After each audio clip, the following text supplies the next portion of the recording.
What I would like to present here is a study I did based on results I found that were very confusing. I was working on a large image in the time that large images couldn't be readily processed in e-cognition. So I had an image that I cut in two parts. I had a long image. I took a border. I intersected it at 2/3 from the top and 2/3 from the bottom. So I had a 1/3 overlap. And I segmented the top part, I segmented the bottom part, and found that the objects in the overlapping part were completely off, which was not very helpful at the time. And I didn't solve it at the time, but I worked on a solution now. So the reason for it happened like it happened is in the algorithm as it's implemented in e-cognition. It's a region growing segmentation where similar neighboring pixels are grouped into segments just as long as the heterogeneity threshold is not exceeded. The starting pixels for those segments to be grown are in a random pattern, so that their seed points in a fixed random pattern.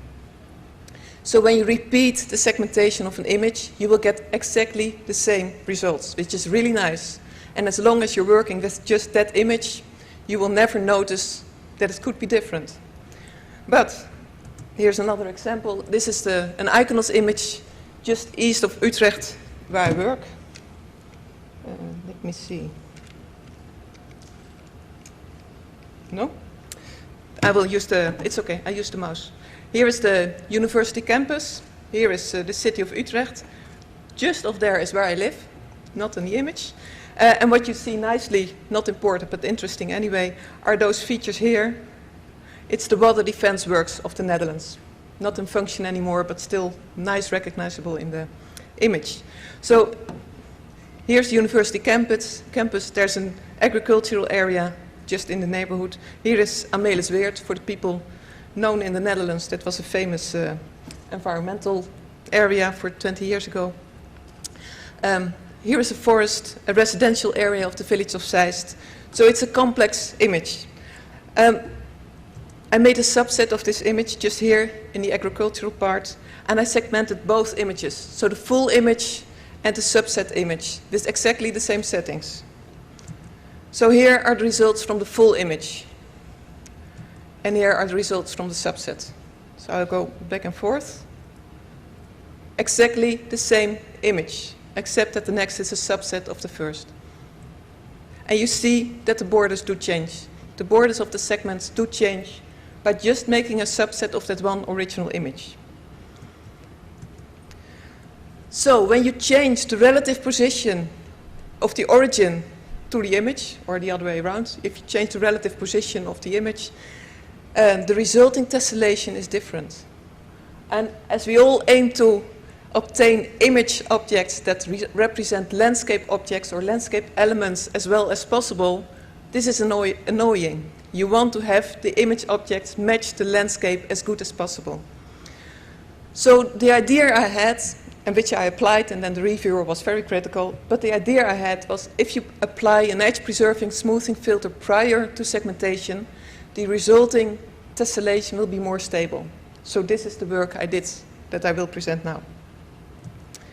So the edge-preserving smoothing filter was developed by Nago and Mutsuyama in the 70s already, and it looks at the summed variance for the different directions. So there are 4 straight directions, north, east, south, west, 4 diagonal directions, each containing 7 pixels, and then there's the central part with 9 pixels. And it calculates the variance for each direction, so it calculates 9 variances for each band, but for each direction it does that so for each band. So it sums the variance over all bands, and the area with lowest variance serves as the area to calculate the mean value to assign to the center pixel. So if there's an edge in the image, the variance, or if there's an edge in one of those areas, in one of those directions, the variance will be higher than for the situation when there's no edge. So the edges remain intact and it's smoothed over the more homogeneous areas. So this is what you obtain then. It's the same subset again. This is the original image. And this is the same image after I applied the filter 3 times. And then I found it remained more or less stable. If you compare the two, you see that the overall pattern didn't change, but what you do see that the smaller objects and the narrower objects, they disappear. So you see the roads, here are some roads, and it disappears. And there are some smaller objects here, they disappear as well. But the overall, the larger objects, they remain. The larger landscape elements, they remain intact, and they're still clearly visible in the image. So I used 2 study sites. The Iconos image that I showed you, it's close to one of the major cities. There's a strong human influence. It's a human-dominated landscape. It has 4 megapixels and it has 4 spectral bands visible and 1 near infrared. And the other one is from the Pre-Balkhash area, where I do my great gerbil studies with the epidemiologists. It's a semi-desert area where fluvial and aeolian processes dominate the natural shapes in the landscape, and there's hardly any human influence. That's a multispectral spot image with 2.5 megapixels, 3 bands, so green, red, and near infrared.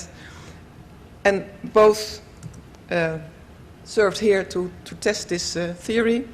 I created 4 subsets in both areas, each measuring 500 by 500 pixels. So that means 2 by 2 kilometers for the Iconos image and 1.25 kilometers squared for the Kazakhstan image. So those are the areas for the Iconos image in the Netherlands. This is the forest area with a golf course in the center. This is the university area, a residential area, and the agricultural area. And here is the image of Kazakhstan. There's a gradient. Here fluvial processes are more dominant. Here there's some still fluvial influence, although aeolian processes are dominant over them already. And further to the east, the aeolian processes take over even more. So there's 4 images. This one is a bit hard to see, but for the results, it's 1, 2, 3, 4. So to each image I have now, so that's 8 subsets. First I applied the EPS filter to the full images 3 times again. So I have 2 original images and I have 2 filtered images. From each image I created the subsets. So I have 2 times 4 subsets for both the original images and the filtered images. So I have 10 images in total, and I segmented those at 5 different heterogeneity levels. Then I had to define a similarity measure to see, or this similarity measure was what I was aiming for, but to see how similar the results were. So I calculated the length of the borders of all segments for the subsets, both stemming from the original, the full image, and from the subset. And I calculated the ratio between the two while,